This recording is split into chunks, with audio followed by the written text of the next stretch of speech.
नमस्कार, मी लतिका।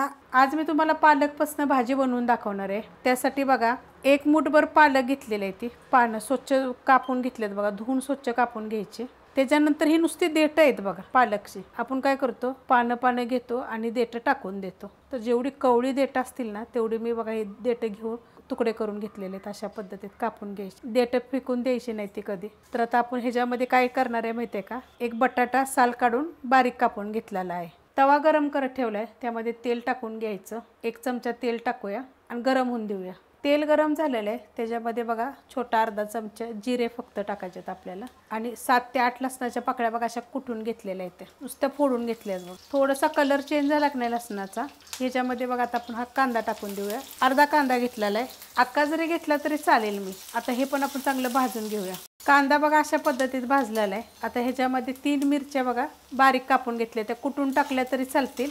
आणि जर तुम्हाला मिरची नसेल टाकायची तर लाल मिरची पावडर जरी टाकली तरी चालेल। आता हे मिनिटभर परतून घेऊया। मिरची टाकल्यानंतर बघा भाजून घेतलेला आहे, हा कांदा वगैरे सगळं चांगलं भाजलेलं आहे। आता ह्याच्यामध्ये एक अर्धा आपलं टमाटर टाकलेलं आहे बघा, मोठं मोठं कापलेलं आहे। आता हे पण ह्याच्यामध्ये परतून घेऊया। टमाटर टाकल्यानंतर बघा मिनिटभर परतून घेतलेलं आहे। आता ह्याच्यामध्ये बटाटा टाकायचा आणि हे पण आपल्याला परतून घ्यायचं 2 मिनिट। ह्याच्यामध्ये 2 मिनिटं बघा एकसारखं मीडियम गॅसवर आता हा बटाटा ह्याच्यामध्ये परतून घेतलेला आहे। आता ह्याच्यामध्ये चवीनुसार मीठ टाकायचं, मिक्स करून घेऊया। मीठ टाकल्यानंतर बघा मिक्स करून घेतलेलं आहे। गॅस आपला अजून पण मीडियम आहे। आता ह्या टायमात तुम्हाला जर ह्याच्यामध्ये थोडंसं मोठं शेंगदाण्याचं कूट टाकायचं असलं तर टाकायचं, चांगलं लागतं चवीला। किंवा मुगाची डाळ वगैरे जरी टाकायची असली तर। आता ही भाजी आणि त्याची देठ, तुम्हाला जर नवीन वेगळी जर रेसिपी पाहिजे असेल ना तर थोड्याच वेळात आपल्या चॅनलवर येणार आहे बघा, पालकचीच येणार आहे। तुम्ही ती पण बघा, छान बनवलेली आहे। पालकच्या खूप साऱ्या रेसिपी आहेत माझ्या चॅनलवर। आता हे मीडियम गॅसवरच आपल्याला हे परतून घ्यायचे आहे।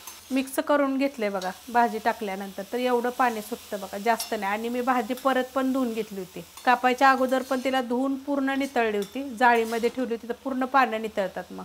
आता ह्याच्यामध्ये मी थोडीशी मिरची पावडर टाकणार आहे, तुमच्या चवीप्रमाणे टाका, कारण आपण ह्याच्यामध्ये हिरवी मिरची पण वापरलेली आहे। ह्याच्यामध्ये तुम्ही मुगाची डाळ, चण्याची डाळ भिजवून टाकू शकता, पण अशी देठाची करून बघा, देठाची भाजी लई छान लागते। त्याच्यामध्ये मी काय थोडीशीच पानं टाकलेली आहेत, मस्त लागते। त्याला परतून घ्यायचं बघा, याला पाणी वगैरे काहीच नाही आहे। पाणी नितळून घेतलं की पाणी राहत नाही। तर पालकच्या खूप साऱ्या रेसिपी आहेत, पालकची सुक्की भाजी वगैरे खूप रेसिपी आहेत। आणि आपल्या दुसऱ्या चॅनल बघा थोड्याच वेळात येते एक रेसिपी, ती पण करून बघा, एकदम छान चवदार 2 दिवस टिकेल अशी दाखवली तुम्हाला मी। आता हे परतून घेऊया आपण। 2 मिनिट बघा परतून घेतलेलं आहे। आता ह्याच्यामध्ये बघा नुसती देठ दिसतात, पण तुम्ही खाऊन बघा, एक नंबर लागते। कवळी घ्यायची, निबार घ्यायची नाही। आणि त्याच्या बुडक्याची बाजू काढून टाकायची आणि त्याच्यावरचं घ्यायचं बघा आणि ते कापायचं बारीक, किंवा हाताने खुडून घेतलं तरी चालत। हा बटाटा पण बघा आपला शिजलेला आहे आणि एक नंबर चवीला लागते। अशा पद्धतीत तुम्ही करून बघा। रेसिपी आवडली की लाईक करा, सबस्क्राईब करा, कमेंट करा आणि शेअर बी करा।